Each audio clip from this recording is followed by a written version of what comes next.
काँग्रेस पार्टीचे नेतृत्व राहुल गांधी हे आता हतबल झाले आहे। केंद्र सरकार अधिक मजबूत आहे, एनडीए आता मजबूत आहे, अजून एनडीएची ताकद वाढलेली आहे, एनडीएचं गठबंधन अधिक घट्ट झालेलं आहे आणि हे गठबंधन आता उरले सुरले कार्यकर्ते पार्टीत राहावे आणि आपल्या राहुल गांधी बाबा आहे त्याचं नेतृत्व कसं जिवंत ठेवायचं। आता हा प्रयत्न केविलवाला प्रयत्न करतील, कारण बाबा जो आहे आता राहुल बाबाला गेले विदेशात निघून। बिहारच्या जनतेचे मी आभार मानतो। माननीय पंतप्रधान नरेंद्र मोदीजी आणि नितीश कुमारजी यांनी केलेल्या विकसित बिहारच्या संकल्पावर जनतेने शिक्कामोर्तब केला आहे। बिहारच्या जनतेने विकासाला मत दिली आहे, बिहारच्या जनतेने विश्वासाला मत दिली आहे, बिहारच्या जनतेने विकसित भारताकरता मत दिली आहे आणि त्यामुळं एक मोठा अभूतपूर्व विजय। उद्या जर आपण पर्सेंटेज ऑफ वोट्स काढले तर बिहारच्या इतिहासामध्ये कधी एवढं बहुमत एनडीएला मिळालं नाही, तेवढं मोठं बहुमत या ठिकाणी मोदीजी आणि नितीश कुमारजींना मिळताना दिसत आहे। माननीय पंतप्रधान मोदीजी यांच्या नेतृत्वामध्ये हा एक मोठा ऐतिहासिक विजय बिहारच्या राजकारणामध्ये आहे आणि मला विश्वास आहे की मोदीचं नेतृत्व आता हे संपूर्ण विश्वाने जसं स्वीकारलं, भारताने ज्या प्रत्येक जनतेने स्वीकारलेला आहे, 140 कोटी जनतेचा भारत देश मोदीच्या मागे उभा झाला आहे। काँग्रेस पार्टी ही रोजच कमजोर होत चालली आहे। काँग्रेस पार्टीचं नेतृत्व राहुल गांधी हे आता हतबल झाले आहेत किंवा त्यांच्या नेतृत्वाला देशाच्या जनतेची मान्यता नाही। केवळ आपले कार्यकर्ते पक्ष आणि आपलं नेतृत्व टिकवण्याकरता मतदार यादी ईव्हीएम यावर दोष देऊन या ठिकाणी ते कसा तरी आपला वेळ काढूपणा करतायत, पण त्यांच्याकडे तर मुद्दे नाही आहे, विकासाचे मुद्दे नाही आहे, विकासाचा अजेंडा नाही आहे, कुठल्याही गोष्टीचा अजेंडा काँग्रेसकडे नाही आहे। जात धर्म पंथाचं राजकारण करणे, समाजामध्ये तेढ निर्माण करणे, धर्मामध्ये वाद लावणे हेच काँग्रेसचं राजकारण आहे आणि त्यामुळे काँग्रेसच्या डुबत्या जहाजावर कोणी बसायला तयार नाही।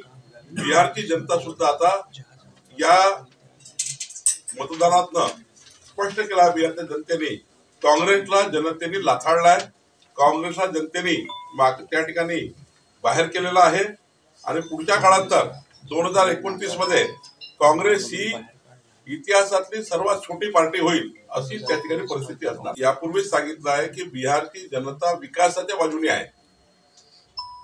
डबल इंजिन सरकार, मोदीचं सरकार, नितीश कुमारचं सरकार, डबल इंजिन सरकारच देशाचा फायदा करून बिहारचा विकास करू शकतं। आता जे काही सरकार बनेल, इकडे मोदीचं सरकार, बिहारचं सरकार मिळून हे सरकार बिहारच्या जनतेला न्याय देईल आणि बिहारच्या जनतेला विश्वास आहे, महाराष्ट्र जनतेचा विश्वास आहे की जे आश्वासनं, जे वचनं आम्ही संकल्प पत्रात दिले आहेत, आम्ही आमच्या मॅन्युफॅक्चरमध्ये दिले आहेत, ते आम्ही पूर्ण करतो हे जनतेला पटलं आहे। एकमेव एनडीए असा आहे जो दिलेले वचन पूर्ण करतो आणि म्हणून बिहारच्या जनतेने आम्हाला त्या ठिकाणी बहुमत दिलं आहे। एसआर वेगळी गोष्ट आहे, मतदार यादीचं पूर्ण दुरुस्तीकरण झालं पाहिजे का? झालं पाहिजे, कारण मतदार यादी फुगलेली आहे, 1 वेळा 2 वेळा 4 वेळा 5 नाव आहे, तो मुद्दा वेगळा आहे। पण त्या ठिकाणी जे मत चोरी आहे, ईव्हीएम खराब आहे, मतदार यादी चुकलेली आहे, हे जे आहे ना, हे जे त्यांनी नरेटिव्ह करण्याचा प्रयत्न केला, चुकीच्या पद्धतीने लोकांना समजून तयार केला। एकाही भाषणामध्ये राहुल गांधीच्या एकाही भाषणामध्ये बिहारचा विकास मांडला गेला नाही। राहुल गांधीच्या किंवा त्यांच्या महाविकास आघाडीकडे, महागठबंधनकडे कुठलाही डेव्हलपमेंटचा अजेंडा नव्हता। मोदीजींनी विकसित बिहारचा मुद्दा मांडला, नितीश कुमारजींनी विकसित बिहार म्हटलं, पण राहुल गांधींनी त्यांच्या कुठल्याही भाषणामध्ये, कुठल्याही दौऱ्यामध्ये विकसित बिहार कसं राहील यावर कुठली चर्चा केली नाही, त्यामुळे जनतेने त्यांना लाथाडलं। एकंदरीत देशामध्ये परिणाम आहे, कारण हा काही हवेचा वातावरण नाहीये। या ठिकाणी भारतीय जनता पार्टी आणि अलायन्सवर जनतेचा विश्वास आहे।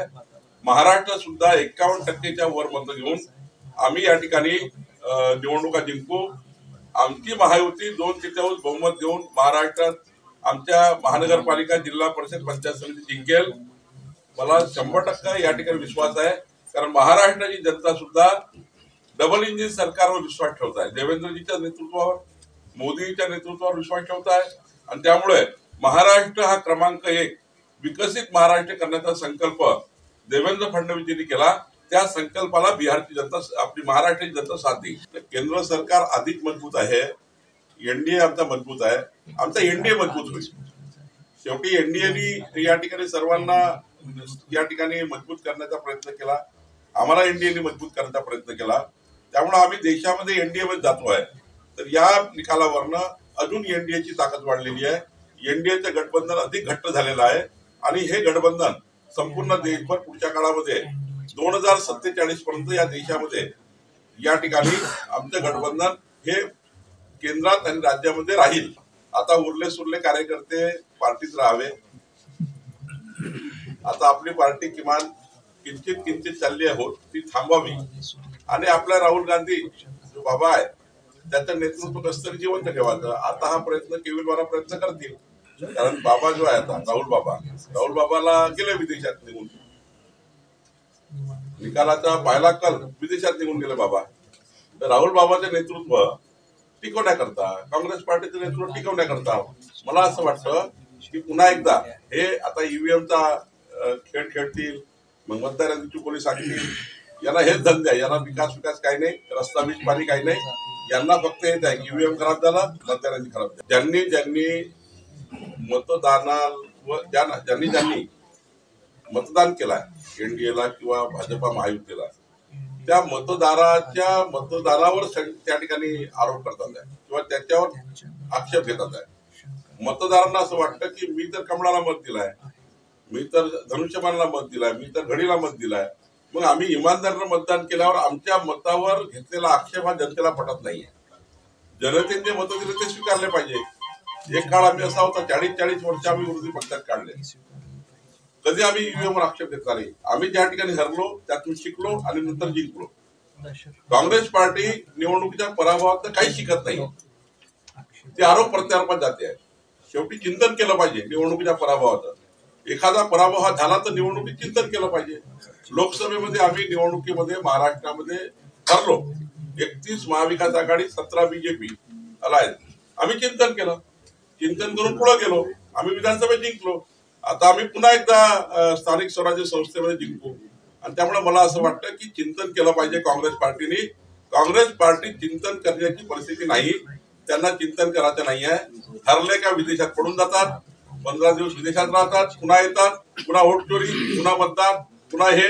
आता 1 वर्ष चालणार आहे बिहारमध्ये, पण चिंतन होणार नाहीये. काँग्रेस पार्टीचा पराभव का होता हे चिंतन नाहीये. आम्ही विजयाचेही त्या ठिकाणी हे करतो. जर विजय झाला तर कशामुळे झाला आणि पराजय झाला म्हणून कशामुळे झाला, हा विशिष्ट भारतीय जनता पार्टीमध्ये या ठिकाणी आम्ही नेहमीच त्याचं रेखांकन करत असतो. त्यामुळे मला असं वाटतं काँग्रेस पार्टी आता ही प्रवाहाच्या दूर चाललेली आहे. 2029 मध्ये काँग्रेस पार्टी ही किंचित झालेली असेल. मी तेच सांगतो की ज्या ठिकाणी प्रधानमंत्री मोदीजींच्या शेवटी बिहारवर सभा झाल्या, शेवटी जे काही प्रधानमंत्री जातात तेव्हा संपूर्ण बिहारच्या जनतेला संबोधित करतात. आमचे अमित भाई असतील, आमचे राष्ट्रीय अध्यक्ष नड्डाजी आहेत, आमच्या केंद्रातले सर्व नेते आहेत, आमचे बिहारचे नेते, तिथे प्रभारी विनोद तावडेजी, आमचे देवेंद्रजी त्या ठिकाणी गेले. शेवटी यांनी सर्व विकास मांडला, विकसित बिहार मांडलं. आणि दुसरीकडे नुसत्या त्या ठिकाणी चवळ्या केल्या, त्या ठिकाणी नुसतं वोटचोरी मतचोरी एवढंच मांडलं. त्यामुळे शेवटी जनतेला काय पाहिजे असतं, मतदान कशाला घेतो आपण, विकासाकरता मतदान घेतो. विकासाची गोष्ट झाली पाहिजे. काय तुम्ही करणार आहे निवडून आल्यावर? विकसित बिहारचा काय तुमच्याकडे रोडमॅप आहे? काहीच रोडमॅप नाही आहे. मोदीजींनी रोडमॅप मांडला, अमित भाईंनी रोडमॅप मांडला, त्या ठिकाणी आमच्या नेत्यांनी रोडमॅप मांडला. त्यामुळं रोडमॅप जेव्हा लोकांना देतो आपण, विकासाचं विजन देतो, तेव्हा जनता पाठीशी उभी राहायचं. हेच बिहारमध्ये झालं आहे. तेच सांगतो, देश बदलला आहे. देशाच्या जनतेला हे कळला की 65 वर्ष काँग्रेस पार्टीला मतदान करून जात धर्म पंथाच्या आधारावर मतदान झालं. जातीमध्ये तणाव निर्माण झाले, धर्मामध्ये त्या ठिकाणी तेढ निर्माण झाली. काँग्रेस पार्टीने या देशाला स्प्लिट करण्याचं काम केलं. भारतीय जनता पार्टीने विकासाचा अजेंडा दिला, विकसित भारताचा अजेंडा दिला. बिहारचं देशाचं राजकारण बदललं आहे. देश आता विकासाकडे चाललाय. त्यामुळं पुढं आता या देशामध्ये विकासाचं राजकारण चालेल. या देशामध्ये जातीपातीचं राजकारण चालणार नाही.